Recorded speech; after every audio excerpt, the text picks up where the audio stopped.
Olá, pessoal, tudo bem com vocês? Sejam bem-vindos a mais um episódio do Planejamento Sucessório Cast. Esse podcast idealizado por mim, Isabela Oliveira, e pela Ana Carolina Brochado, em que nós decidimos criar para ter um espaço de reflexão sobre esse tema que é tão importante para todos nós da sociedade e para quem opera, né, que lida com essa área no seu escritório.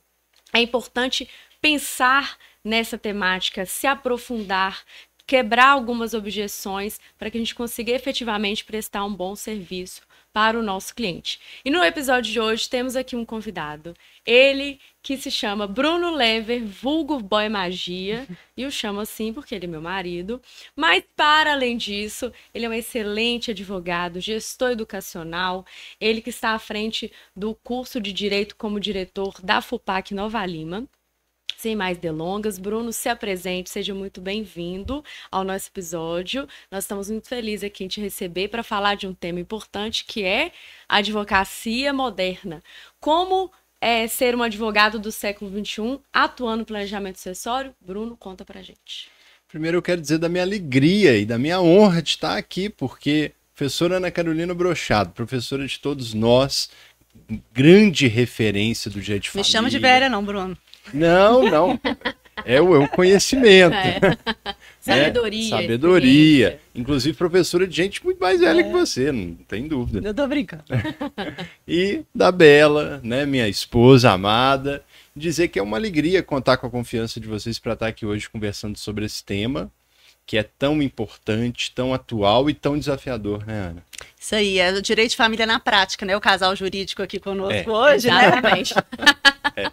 Não, Bruno, mas eu também queria te dar as boas-vindas, né? Assim, eu acho que esse tema do advogado no século XXI é um tema por si só, e a gente fazer essa vertente para o planejamento sucessório é um tema que a gente nos coloca para pensar demais, porque a gente já estava aqui conversando antes, né? Assim, de como o que a gente aprende é insuficiente para um desenvolvimento adequado, né? Assim, para de fato você ser um profissional que atende às demandas sociais do momento, né?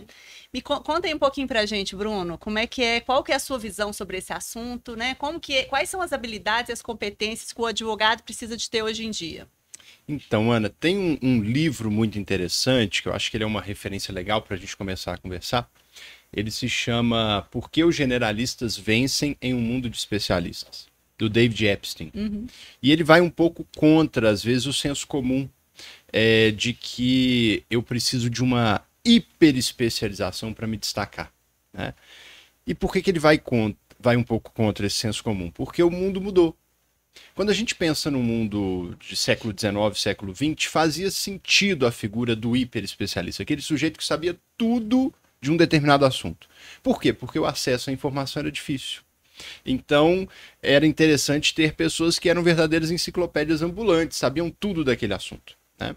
Só que o mundo muda e a segunda metade do século XX em diante vê uma revolução no acesso à informação.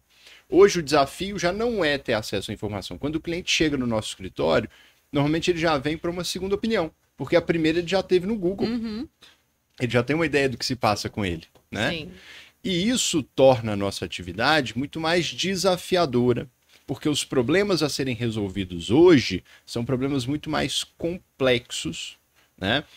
Cujas respostas não estão prontas em um manual de direito e cujas respostas muitas vezes não são tão somente jurídicas. São respostas multidisciplinares. Por isso a importância, óbvio, né? Ser técnico, ser um especialista na minha área é o mínimo, é minha obrigação básica. Mas eu preciso entender que eu preciso ir além, né? E assim, as faculdades muitas vezes não têm esse foco ainda. Muitas se prendem em uma matriz de ensino bastante Tradicional, né? Assim. tradicional. Mas o que acontece é que mesmo aquelas que buscam trazer para o seu currículo temas como empreendedorismo, marketing, visual law, esbarram no desafio de que algumas dessas habilidades mais amplas você só aprende na prática. Sim. Então eu só vou ser um bom líder liderando. Eu posso ler vários livros sobre liderança, mas eu preciso exercitar. Eu só vou ser bom de gestão gerindo pessoas, prazos, processos, né? Então tem uma parte que é muito nossa, do profissional, de buscar esses caminhos de habilidades que vão além do direito. E não só isso, ser transdisciplinar, ou seja, saber fazer essas habilidades, essas outras matérias, psicologia, economia comportamental, psicologia cognitiva, né, comunicação, oratória, saber fazer essas coisas conversarem com o direito. Realmente, assim, é um novo universo, né? Que a gente precisa de pensar, porque até então o advogado bom é o advogado que faz uma boa petição, pensa uma boa estratégia, despacha com o juiz, tenta ganhar o processo, né? Dentro dos limites éticos, obviamente, mas faz de tudo nesse sentido. E agora o que nós estamos nos deparando com a necessidade de desenvolver outras habilidades que até então não estavam no nosso projeto. No script, não. A gente passa a ter que incorporar habilidades que para acrescentar aquilo que a gente faz e até muitas vezes de fazer diferente do que nós já fazemos, né? Porque a sociedade, tal como ela foi evoluindo, já não admite mais aquele trabalho da forma como a gente fazia há 5, 10 anos atrás, né? Então, hoje as pessoas esperam coisas diferentes, né? E muitos profissionais estão já sobre essa perspectiva transdisciplinar. Eu tenho um irmão de 16 anos, por que eu vou trazer esse exemplo, né? E ele está no ensino médio. E ele mostrou um trabalho de marketing que ele tinha que criar uma empresa já com conceito, já com o porquê das cores, da fonte utilizada, qual é o segmento que essa empresa iria atuar, e agora desenvolver um projeto de marketing para uma empresa específica. Então, percebam que um adolescente que está, além de aprender as disciplinas básicas e fundamentais para que ele possa ir para o próximo nível, ele agora também está aprendendo como lidar com o mercado, né? Como entender essa perspectiva de se relacionar com relação a negócios, marketing, marca, precificação, tudo isso englobado para quem está no ensino médio. Então, o advogado que está inserido nesse mercado, que tem que precificar o seu serviço, que tem que encantar o seu cliente para que ele se conecte com você, ele também precisa desse conhecimento. Então, tanto que é importante, né, ter essa visão moderna e que não é tão moderna assim, mas que para a gente do ramo tão tradicional, né, Bruno? Isso, Bela. Não é tão moderna assim. Sim. Porque se a gente pensar... Para mim é moderníssima. Né?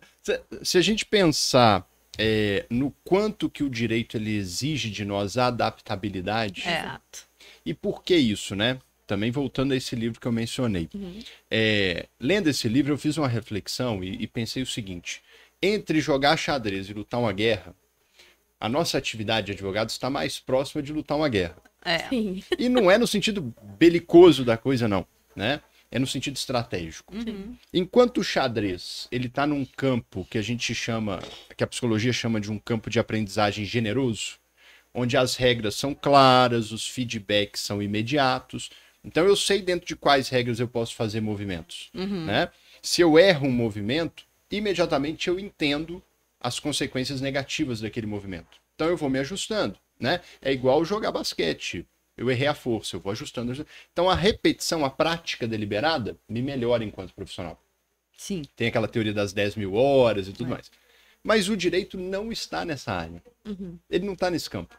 O direito ele está num campo menos generoso de aprendizagem. Porque no direito, primeiro, as regras, elas não são tão claras.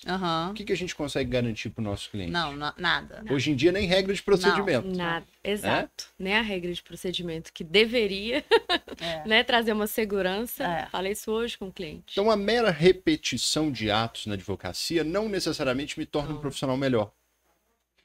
Para que eu melhore, eu preciso ter outras habilidades. Então, pensa um general. O general, o fato dele ter ganho uma guerra não garante que ele vai ganhar a próxima. Porque o inimigo é outro, o contexto da guerra é outro, o terreno é outro.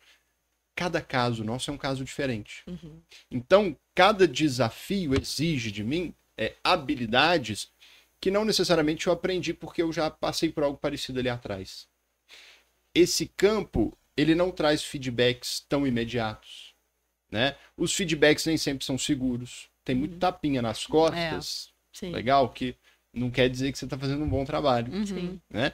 Então, o direito ele exige de nós essa habilidade de fazê-lo conversar com outras áreas se eu quiser me diferenciar, se eu não quiser ficar obsoleto, se eu não quisesse ser aquele profissional que finge que resolve problemas, porque tá cheio disso, né, Ana? Tá cheio daquele profissional que fala assim, não, eu resolvo o seu problema. Como? Ajuizando uma ação.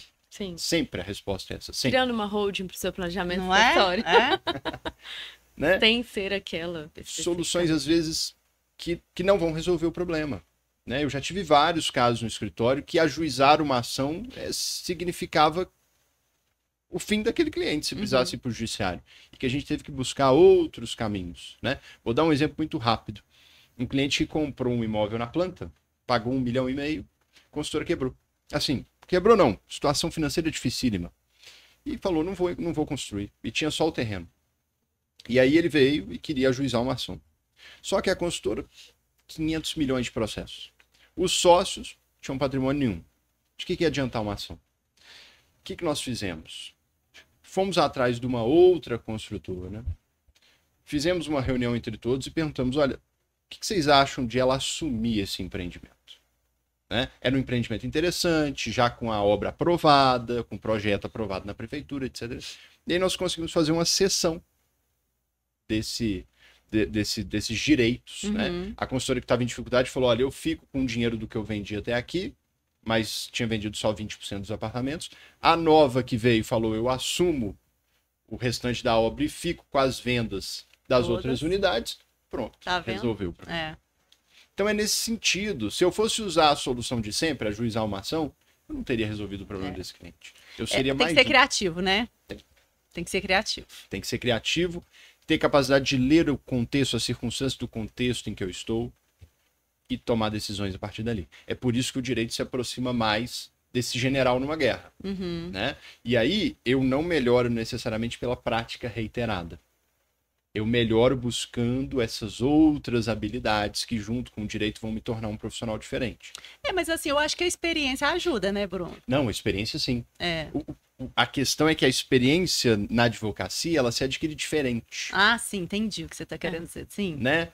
Ah, eu vou sentar aqui e vou fazer todo dia uma petição uma ação de despejo. Isso por si só... Não te dá essa habilidade, não te dá o desenvolvimento, né? Não. Exatamente. Sim. Né? Porque se você pega um caso um pouco mais complexo, fica difícil. Às vezes você não vai conseguir encaixar aquela fórmula que você praticou tanto tempo. Sim. Exatamente. Nem sempre é um despejo. Exatamente. Né? Exatamente. Então, quer dizer, para que eu pensasse que o caminho ali era buscar uma outra construtora para assumir aquela obra e não propor uma ação judicial, já é uma diferença de mentalidade.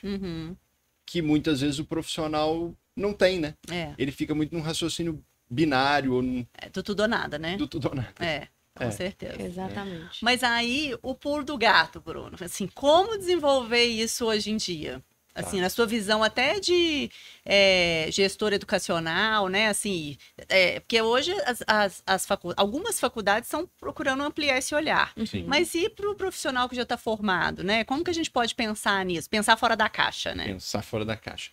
Então, Ana, primeiro, essa é uma iniciativa que tem que vir da gente mesmo. Sim, concordo. Né? Essa iniciativa... A gente é acostumado a falar só de direito, conversar só com quem é do direito, né? A gente vai ter que se acostumar a ir um pouquinho fora. Né? Eu tenho um amigo que toda vez que ele me ligava, ele me perguntava assim, o que você está fazendo? Eu falava assim, estou trabalhando. Mas eu vi no Instagram agora que você postou que você está vendo Netflix. Eu falei, pois é, mas estou vendo um filme e esse filme me ensina alguma coisa de direito. Aí um dia ele cansou de me perguntar o que eu estava fazendo, que eu estava sempre trabalhando. Ou seja, tudo que eu faço pode me representar um ganho indireto na minha formação. Uma série, um livro. Tem coisas, eu digo, Bela, que a gente aprende, não é com professor de direito, a gente aprende com escritor de literatura, a gente aprende com psicólogo. Isso é maravilhoso. Sim. Então, amplia o nosso repertório, a nossa visão. Isso. Maravilhoso. Então, eu ser um profissional que entende que algumas coisas eu vou aprender lendo livros que não são de direito, já é um grande diferencial. É a mudança de mentalidade que te leva por esse caminho. Ô, gente, e Deus me livre também, né? Você imagina você ficar falando só bitolado, direito. Deus me livre, nossa senhora. Mas tem muitos profissionais que ainda pensam assim, Ana, com a cabeça do hiperespecialista. Então ele vai fazer uma pós atrás da outra, ele vai ler só livro de direito, ele vai conversar só sobre direito. E ele está indo num caminho de hiperespecialização que não é suficiente para esse mundo de hoje. Né?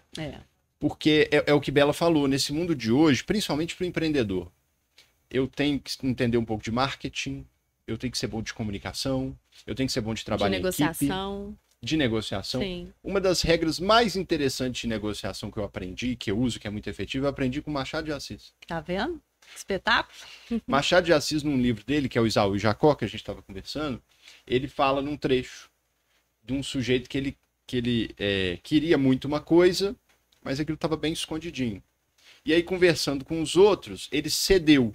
E ele fala assim, mas a inclinação muitas vezes é assim, ela está ali escondida e a pessoa fica esperando o favor de uma outra para manifestar. Eu achei que maravilhoso, né? Uhum. E é isso, na negociação muitas vezes é isso. Se eu começo a focar nos interesses da outra parte e não na posição dela, eu quero isso, eu quero aquilo. Você quer para quê? Se eu entendo o interesse e atendo o interesse, eu desvio da posição. Eu consigo sair daquela, de novo, né? Do sim ou não, do óbvio, do tudo ou nada, do óbvio. Tem uma historinha que eu adoro, que é das meninas que estão brigando por causa de uma laranja. Ah, essa história é ótima, né? Ótima, né? Duas meninas querem uma laranja, e aí o pai apressado fala assim, vamos pegar e cortar no meio da metade para cada um. Aí a mãe, sempre mais sábia, né, Ana? Sempre. Sempre mais sábia, fala assim, peraí, vamos primeiro ouvir as meninas, entender os interesses delas. Então, ela pergunta para uma, filha, o que você quer fazer com essa laranja? Aí ela fala, quero fazer um suco. Aí vira para outra, o que você quer fazer com essa laranja? Quero fazer uma geleia para um bolo. E aí ela percebe que com a mesma laranja ela consegue atender as duas. Sim. Ela dá a casca para que ela quer fazer a geleia, ela dá o sumo para que quer fazer o suco. Isso. Né? Ou seja, isso, chegar nesse raciocínio, Ana, entender essas coisas, depende de eu ir fora do direito. Machado de Assis vai me ensinar a ter mais sensibilidade para entender o drama do outro. Freud vai me ensinar a olhar um pouco o lado humano de quem está conversando comigo, né? Um economista vai me ensinar a ver que todo mundo tem uma preocupação financeira também. Então, ler um pouquinho, não é que eu preciso me formar em outras áreas. Sim. Mas abrir a minha cabeça e aprender outros assuntos, é isso que hoje, no século XXI, me torna um profissional diferente. Já não é o hiper especialista, né? É esse especialista com um amplo leque de habilidades. Ou seja, sai da caixa, né? Assim, sai dessa olha para o mundo, olha dessas demandas mesmo, né? Que cada hora é uma coisa, o que o meu cliente precisa, o que ele está me falando, né? Mas e, Bruno, né, Isabela, assim, como que a gente coloca isso tudo no planejamento sucessório? Agora que são elas. Agora que são elas. Quais quem as sabe dicas, faz ao vivo. Exatamente. Quais as dicas práticas que você daria para quem está nos assistindo de como ter essa mentalidade, esse comportamento do advogado do século XXI, mas atuando com planejamento sucessório? Ótimo, vamos lá. Olha como que a arte, como que a psicologia sensibiliza a gente, né? Quando eu penso em planejamento sucessório, e eu já conversei com alguns clientes sobre isso, eu lembro de uma objeção clara ou não clara até para ele, às vezes inconsciente, mas que quase todos têm. Você está me matando? Vários já falaram isso comigo. Como assim, doutor? Você está me matando? Eu estou vivo, né? Então a gente precisa entender e criar uma estratégia para conectar com esse sujeito, sem tocar em pontos que são sensíveis para ele. Tocar sim, a gente vai tocar, mas de um jeito bom. Então entender primeiro que toda relação é uma relação entre seres humanos, e seres humanos têm emoções, têm sentimentos que muitas vezes não são claros nem para eles. Então o profissional que atua com planejamento sucessório, ele tem um papel de educador, antes de tudo, Com certeza, enorme. Ele precisa ser muito didático. Ele precisa superar o tabu da morte, né? Essa é a primeira coisa, né? E de uma forma leve, né? Sem ter que só aquela coisa fúnebre, sem de falar muito da morte. O tempo inteiro a morte está ali subentendida, mas a gente precisa de falar de uma outra perspectiva. E aí vem a ferramenta que eu acho que vale ouro. Linguagem clara. A linguagem clara é a próxima revolução do direito. Próxima porque a gente ainda está preso naquela linguagem muito hermética. Tem muito profissional que ainda acha. Nós não vamos dar aso a nada mais, né? Né? Tem muito profissional que ainda acha que é preciso falar difícil para criar uma espécie de temor reverencial, de diferenciação. Ele afasta o cliente, né? Quando, na verdade, o que a gente precisa fazer é o contrário. A gente precisa se aproximar do cliente. E nada aproxima mais do que uma linguagem que comunica. E o que é comunicar? Tornar comum a sua mensagem.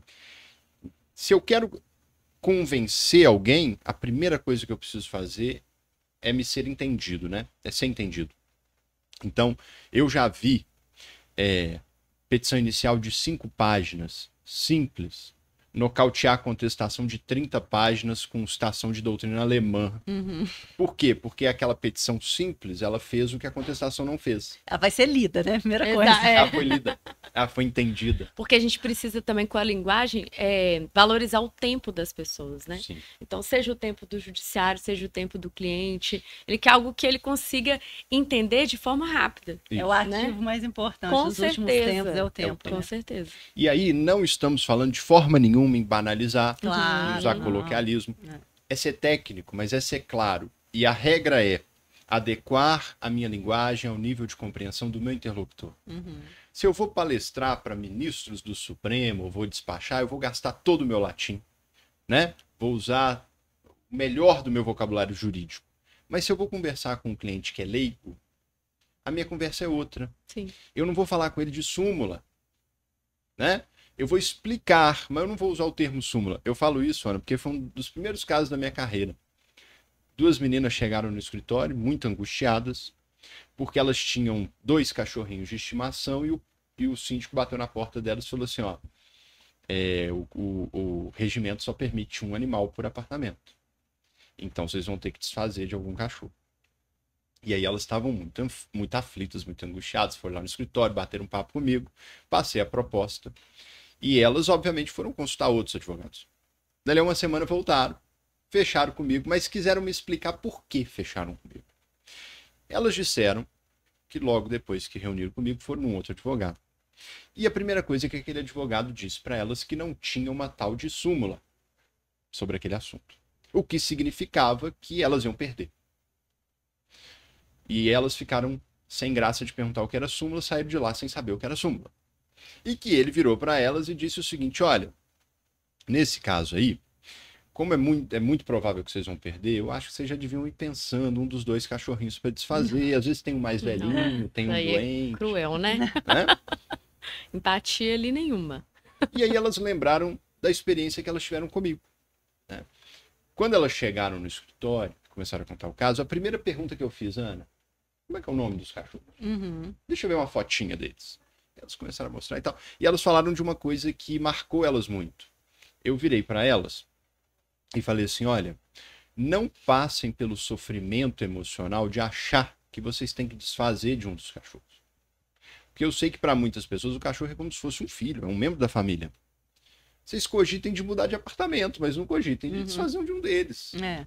Aquilo é como se eu tivesse tirado um peso das costas delas. Apresentou uma saída, né? Uma saída. E aí, com toda a ética, eu virei para elas e falei assim, olha, eu não posso garantir um resultado para vocês, mas uma coisa eu posso garantir, que eu entendi a dor de vocês e vou lutar com vocês até o fim. Se tiver um caminho, se tiver um jeito, nós vamos atrás dele.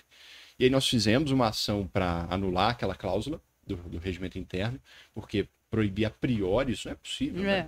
E era uma época, Ana, que não tinha ainda um posicionamento firme do STJ sobre isso, era uma questão bem complicada. Mas nós conseguimos, na primeira instância, a gente conseguiu anular a cláusula do condomínio. Então, veja, a conversa que eu tive com elas não foi uma conversa técnica, de se tem súmula ou não, foi uma conversa humana. Foi uma conversa de assim, eu estou entendendo sua dor. Porque quem advoga tem que gostar de pessoas. Não tem jeito. Tem que gostar de ler, tem que gostar de pessoas. Né? Então é isso. Quando eu trabalho com planejamento sucessório, eu tenho que entender quais são as principais objeções, inclusive emocionais, do meu cliente e acolhê-las. Eu tenho que pegar aquilo que ele acha que é um aspecto negativo e mostrar para ele que, na verdade, é um aspecto positivo. De dizer para ele o seguinte, uma vez eu falei isso pro meu cliente, falei assim, sabe o que eu estou vendendo para o senhor com planejamento sucessório? Paz. Paz depois da morte. Né? O senhor saber que a sua vontade vai ser respeitada, que seus filhos não vão ficar brigando, que o seu legado, né, o seu legado enquanto líder da sua família, educador, os seus valores, vai continuar. Se o senhor não fizer esse planejamento, o senhor não sabe o que vai acontecer depois que o senhor morrer. E que as preocupações podem ser atendidas, né? Da melhor forma possível. Né? Dentro, assim, se tem um filho que às vezes tem uma necessidade especial e tudo, né? É uma forma de você, eu acho que é isso mesmo. O que se alcança essa paz mesmo de espírito, assim, no Paz sentido de eterna. ter as preocupações. No Eu caso, tô vendendo a paz É eterna. o final feliz. É você garantir o final feliz do seu cliente. Né? E dar uma destinação, uma função social, até que ele tinha ali quando da construção, para depois da morte dele, né? Entende? Você tira isso dele. Sim. Eu aprendi isso vendo, Ana, uma propaganda lá de Portugal de seguro de vida. Na propaganda, eles viram pro rapaz e falam assim: como é que você quer que seja seu enterro? Viram pros entrevistados. E aí cada um conta as coisas mais divertidas. Eu quero que no meu enterro tenha uma parada musical, o povo cantando. No meu enterro eu quero que seja servido salgadinho, né? Então pensar sobre a própria morte, para eles era muito tranquilo. Uhum. De repente, eles viram e falam assim: como é que você quer que seja o enterro dos seus pais? Naquela hora, a fisionomia das pessoas muda completamente. E aí eles explicam o seguinte: olha, você preparar a sua própria morte significa não ter que colocar um ente querido seu para pensar na sua morte, para planejar a sua morte. Você está tirando um peso dele. Tá vendo como eu mudo A a perspectiva. significação da Sim. coisa? É essa sensibilidade que o profissional tem que ter para fechar o cliente, para resolver o problema dele de verdade. Uhum. E é isso, esse tipo de coisa muitas vezes não está no manual de planejamento sucessório. Não, Sim, não não. tá mesmo. É. Né? Não O tá manual mesmo. é o técnico. Justamente que nós temos o podcast para trazer essas Nuances, né? Exatamente, esses assuntos aí para a gente conversar, refletir. Para quem está nos assistindo, colocar nos comentários se teve algum insight, se tem alguma experiência, algum exemplo que queira compartilhar, né? Ana? Coloca nos comentários que a gente gosta de ter essa troca, né? Para quem está assistindo, para quem sabe seja um tema de um próximo podcast. Claro, isso é muito legal. Então, interessantíssimo, né? Sim. Adorei. Estamos chegando ao fim do nosso episódio. Muito obrigada, Bruno, por ter aceito o convite, por ter trago assim tantas nuances e tantos insights, tantos ensinamentos para que a gente consiga efetivamente internalizar essa mentalidade do advogado atual, advogado do século XXI, né? Que não é só um nome de impacto, mas é algo que é necessário, né, Ana, para a nossa advocacia. Com certeza. Não, e também assim, eu acho que é desenvolver um lado sensível, né? Total. Seja lá qual o ramo do direito que você vai lidar, mas principalmente nesse nosso aqui do planejamento sucessório, é preciso ter uma sensibilidade, assim, com o outro, acho que no primeiro lugar, e uma sensibilidade também, assim, com o mundo, com esse contexto atual, né? Sim. Quer dizer, não adianta eu ficar ali fechado naquela caixinha. Eu preciso de pôr o cabecinha para fora e ver o que o mundo está me pedindo, me exigindo. Adorei, Bruno. Muito obrigada. Boa, eu também adorei. Passou rápido, né? Passou rápido. Mas quando é bom é assim. Exatamente. Pessoal, não se esqueçam de se inscrever no nosso canal, de curtir, de comentar, para que esse conteúdo chegue a mais pessoas. E a gente continua aqui esperando vocês no próximo episódio. Grande beijo e até mais. Até mais.